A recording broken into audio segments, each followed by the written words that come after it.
So we haven't done many videos from the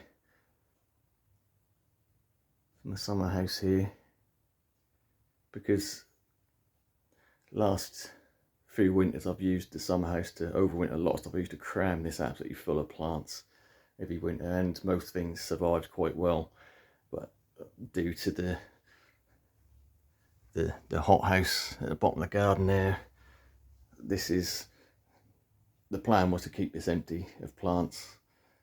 But when you've got a lot of plants, I think it's good to have zoned areas to protect things. So the hothouse is going to be a similar situation as like the conservatory and the greenhouse, where in winter we don't get a lot of sun because we're south facing. So the house itself, the bungalow, is shading a lot of the garden where a lot of the stuff is. But yeah, regardless of me rambling on, what we're talking about is stuff in the greenhouse, and hothouse is going to be stuff that are going to be a bit cooler, damper, where down this end it does get a lot more sun in winter because it's right at the bottom of the garden, so it does get sort of full sun most of the day in the winter. And yeah, so that does warm up a little bit, so but it is very dry in here. So we're looking at succulents, the cacti, agaves, that sort of thing.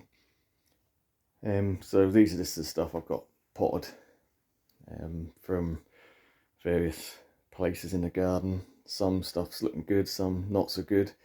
So a lot of these will just be like pops I took off the main plants in the garden, which starting to do quite well now. So we've got some variegated and standard green Americana, then we've got the white variegated one there as well.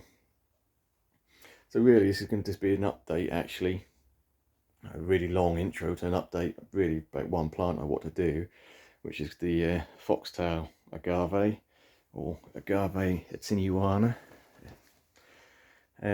So I bought this probably 4 years ago, and what the main sort of rosette, if you like, got quite a long stem on it, or trunk. It was maybe about nearly pushing 2 foot, I'd imagine, and the rosette just seemed too big for a long bare trunk. And I'm fully aware, I've never tried it, but you can cut these and no root whatsoever, just leave a little bit of trunk and stick it back in the soil. So I was a bit hesitant to do that because that's obviously the only plant I've got.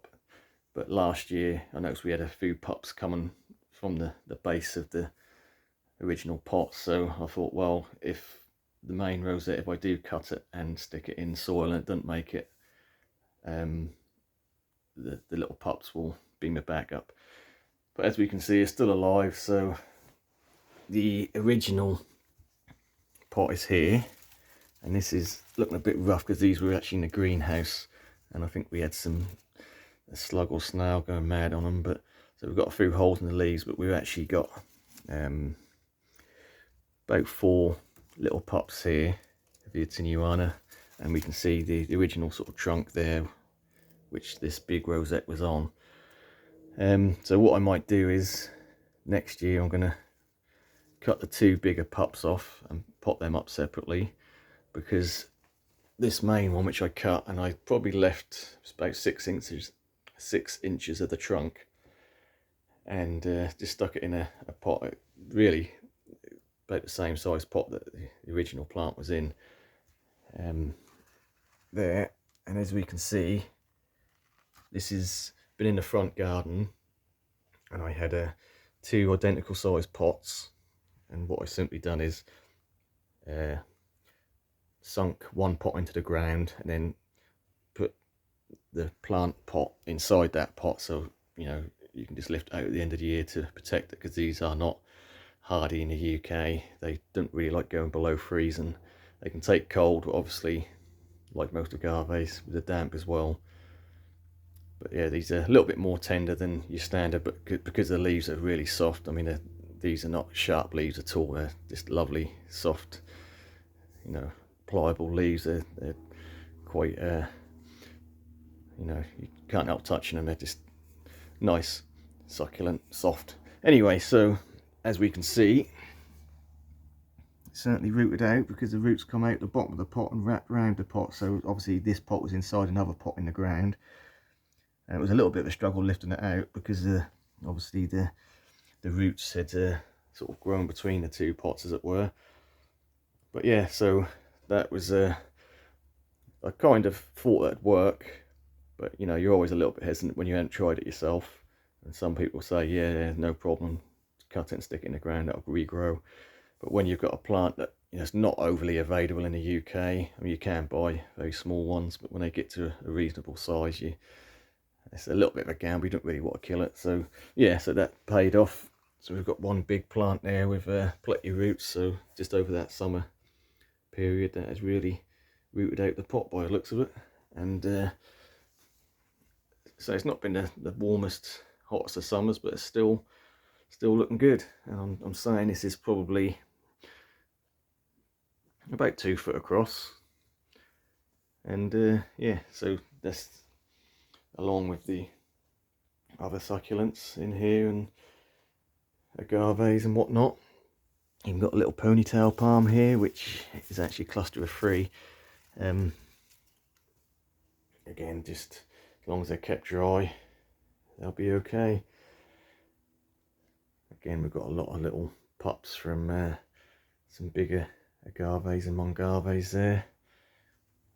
Really like the tricolour ones there, which I like the form on these ones. The mother plant is turned a bit ugly, and when I say that, that's because it's not grown the way you'd expect it to. It's sort of grown on the side. It's not a nice rosette. It's almost leaned right to the side and sort of grown across now. So yeah, it's turned into a bit of an ugly one, that, but it's still kicking out loads of pups. So I'll just keep harvesting the little babies off it and grow them on instead.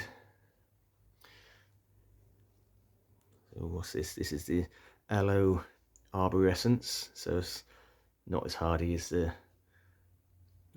Stratula, yeah, whatever. So the top really sort of took a beating last year in the winter, looking a bit rough.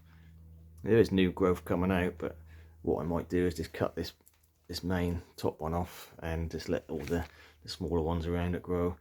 So this is arborescence, as in really nice big flowers on this.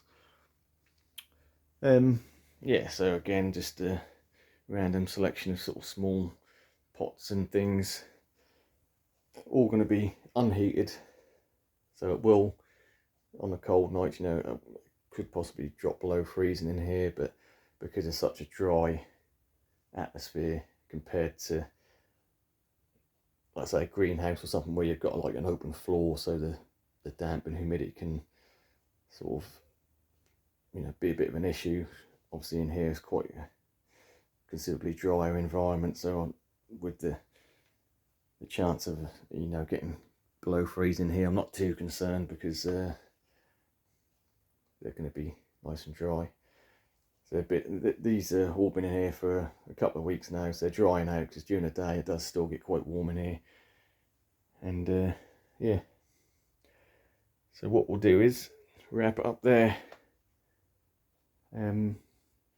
Yeah, so to really just the update on the Attenuata, and that is looking rather nice. One of my favourite agaves. Right, thanks for watching. Catch you on the next one.